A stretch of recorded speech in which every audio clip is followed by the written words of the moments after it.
দর্শক, এই মুহূর্তে ঢাকা বিশ্ববিদ্যালয়ে ডাকসু নির্বাচন নিয়ে কথা বলছেন ঢাকা বিশ্ববিদ্যালয়ের উপাচার্য। সরাসরি চলে যাচ্ছি তার বক্তব্যে।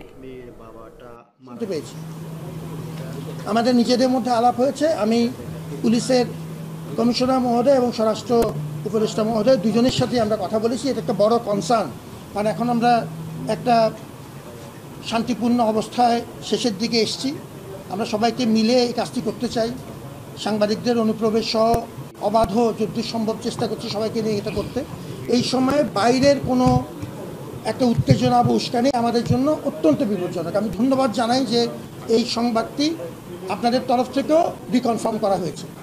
পুলিশের তরফ থেকে এবং অন্যান্য আইনশৃঙ্খলা তরফ থেকে আমাদেরকে পরিষ্কার জানানো হয়েছে যে গোয়েন্দা তথ্য সহ তারা চেষ্টা করছে স্পেসিফিকলি আইডেন্টিফাই করতে এবং কন্টেইন করতে। কন্টেইনের পথটি 8টি প্রবেশ পথে অলরেডি তারা করেছে।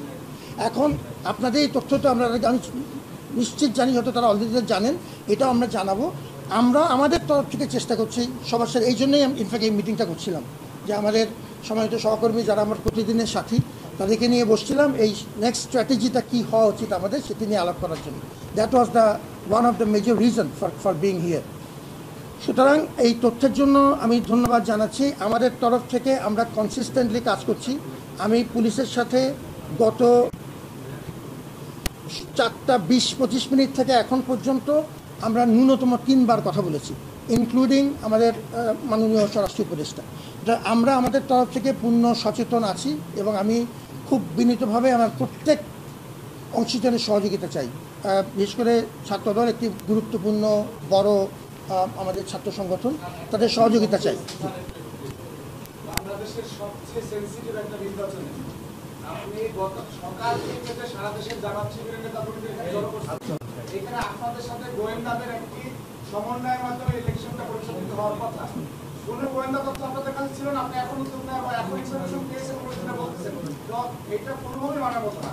সারা দেশ থেকে যখন আনছে আপনার কি কোনো গোয়েন্দা তথ্য দেয় না বিশ্ববিদ্যালয় প্রশাসনকে, বা আপনাদের সাথে তাদের কোনো সমন্বয় হয় না? স্বীকার করেন যে তাদের সাথে আপনার সমন্বয়হীনতা রয়েছে। যদি সমন্বয় থাকে তার মানে আপনি তথ্য আগে পেয়েছেন, আগে কোনো ব্যবস্থা নিলেন না। ঠিক আছে, আমি একটু শেষ করি, এটা উত্তর দিই না, একটু উত্তর দিতে হবে নাকি প্লিজ লেট মি। আমি ওনাকে স্পেসিফিক উত্তর দিই।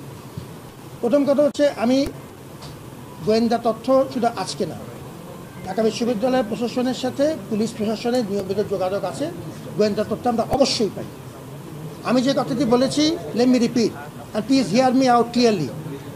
আমি বলেছি যে এই গণজমায়েতের মতো যেটা হচ্ছে, এটাকে কত বড় মাপের জমায়েত ইত্যাদি, এই তথ্যগুলো দুপুরের পর থেকে শুরু হয়েছে। 4টার পরে 4:20 টাকা আমার যদি মনে আছে, এটি যখন কনসার্ন আকারে আসলো তখন আমরা যোগাযোগ করা শুরু করেছি যে এটার ফার্দার ফর্টিফিকেশন। এরকম তো না দ্যার ইজ এনি গ্যাপ। 8টা পয়েন্টে অলরেডি পর্যাপ্ত সংখ্যক আইনশৃঙ্খলা বাহিনী, আমাদের মানুষ সহ আমাদের প্রক্টোরাল টিম, আমাদের শিক্ষকরা এখানে উপস্থিত আছেন। তার সাথে যখন সংখ্যা বাড়ছে, এটা জানার কনসার্নটা আসার সাথে সাথে আমরা নতুন করে উদ্যোগ নিয়েছি। আপনাদের তথ্য আমাদের কাজে লাগছে, আমাদের নিজস্ব তথ্য আছে, সবাইকে নিয়েই সমস্যার সমাধান করার চেষ্টা করছি। সুতরাং দ্যার ইজ নো গ্যাপ। আপনার সাথে আমার কথায় কোনো পার্থক্য নেই। এরকম না যে আমি হঠাৎ করে আমি রাত্রে আজকে বা এই মুহূর্তে জানতে পারলাম। আমি আপনার মত সম্মান করি। আপনি যদি আমার কথা বিশ্বাস করেন আলহামদুলিল্লাহ, আপনি যদি বিশ্বাস না করেন আলহামদুলিল্লাহ। I respect your point and you respect my point.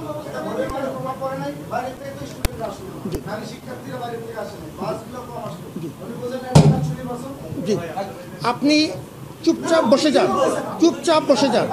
যেটা বলছি, কোনো জায়গায় কোনো সময় শুনিনি আমরা কম আসা, কোনো সময় কথা। আপনারটা আপনি বলেন, আপনারটা আপনি বলেন, আপনারটা চেঁচামেচি কিচ্ছু হবে না। আমরা সেটা ছিলাম না। আমি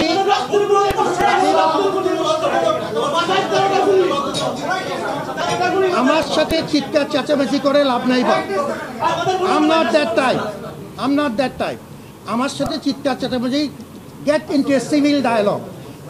আপনাকে আমি সম্মান করি and I respect equal respect from your part. This is a civil dialogue. এবং সেই জন্যই আমি সভাপতির সাথে কথা বলেছি। এরকম কোনো অভিযোগ আমরা কোনো সময় শুনিনি যে আজকে টার্ন আউটের কোনো রকম কমতি ছিল। আজকে সবচাইতে বড় মাপের টার্ন আউট ছিল এই ক্যাম্পাসে। দিনের পর দিন 11 মাস ধরে আমরা পরিশ্রম করেছি। তোমার বক্তব্য তোমার, আমি সেটা সম্মান করি। আমি যেটা বললাম টু এভরিওয়ান, পুরা দেশের মানুষকে জানালাম। জি।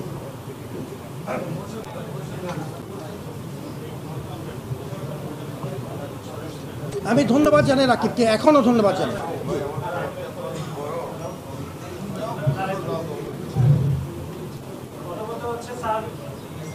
মানে আমরা সকাল থেকে খবর পাচ্ছিলাম, ইনফ্যাক্ট 8টার পর থেকে যে জামাতের বিভিন্ন সন্ত্রাসীরা বিশেষ করে এই যে আমাদের এখানে যে 8টি পয়েন্টে তারা জড়ো হচ্ছে, আমরা এখানে কনসাল্ট করেছিলাম, বিভিন্ন সাংবাদিকরা আমাদেরকে বলেছেন। এখানে আমার যেটা বলতো যে আপনারা আমাদের